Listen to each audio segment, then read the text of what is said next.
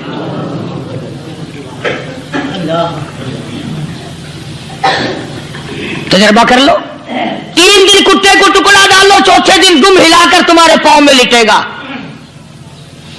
ساری عمر گزر گئی اس مالک کا دیا ہوا کھاتے ہوئے پیتے ہوئے، آج بھی تجھے اس مالک کا دروازہ سمجھ نہیں آیا۔ پانی وہ پلاتا والذی ہوا یطعمنی ویسقین،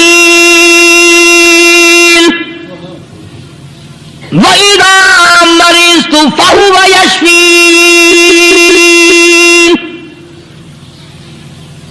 کتنا کھلاتا ہے، کتنے اعلیٰ درجے کے کھانے کھلاتا ہے، طرح طرح کے کھانے کھلاتا ہے. پالا اس نے، سنبھالا اس نے، زندگی اس نے دی، اولاد اس نے دی، خوبصورت بیوی اس نے دی، گھر آباد اس نے کیا. تھوڑی سی پریشانی آ گئی، اب جا کے قبر کے سامنے جھکا کھڑا ہے. اس مالک سے میرا کام نہیں چلا، وہ 4 گز زمین میں پڑنے والے، تو میری حاجت روائی کر دے.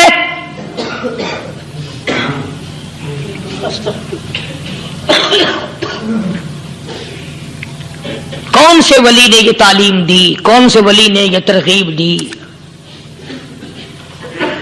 خواجہ قطب الدین بختیار کاکی رحمت اللہ علیہ، بابا فرید الدین شکر گنج رحمت اللہ علیہ کا پیر ہے. اتنے اللہ والے لوگ تھے، اتنے اللہ والے لوگ تھے. خواجہ قطب الدین بختیار کاکی رحمت اللہ علیہ کا آخری وقت دلی شہر میں آ گیا. نہ دولت تھی، نہ کوٹھی تھی، نہ بنگلہ تھا، فقیری. ہائے ہائے، عجیب بادشاہت ہوتی ہے ان لوگوں کی. بادشاہ ان کے دروازوں پہ آیا کرتے تھے. خواجہ ابو الحسن خرقانی رحمت اللہ علیہ بزرگ گزرے ہیں. محمود غزنوی کا زمانہ ہے. محمود غزنوی مرحوم بادشاہ نیک آدمی تھا.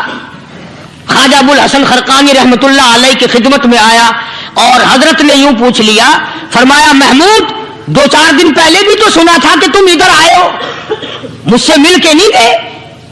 تو کہنے لگا حضرت سرکاری دورے پہ آیا تھا، سرکاری دورے کی لپیٹ میں اللہ والے کی زیارت کو بے ادبی سمجھتا ہوں.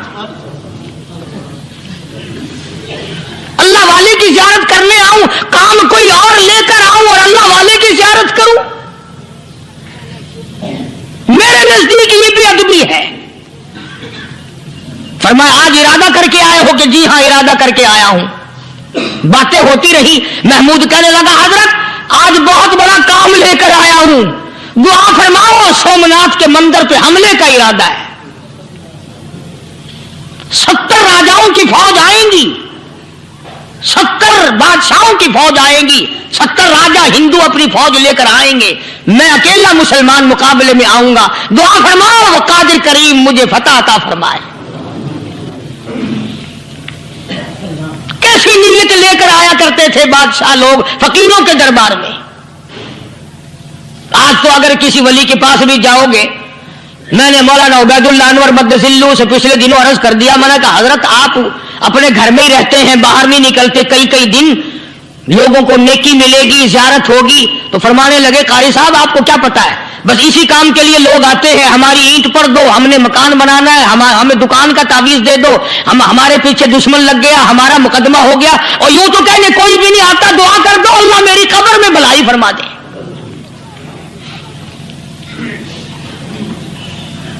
تو محمود غزنوی نے خواجہ ابو الحسن خرقانی سے درخواست کی کہ آپ دعا فرمائیں.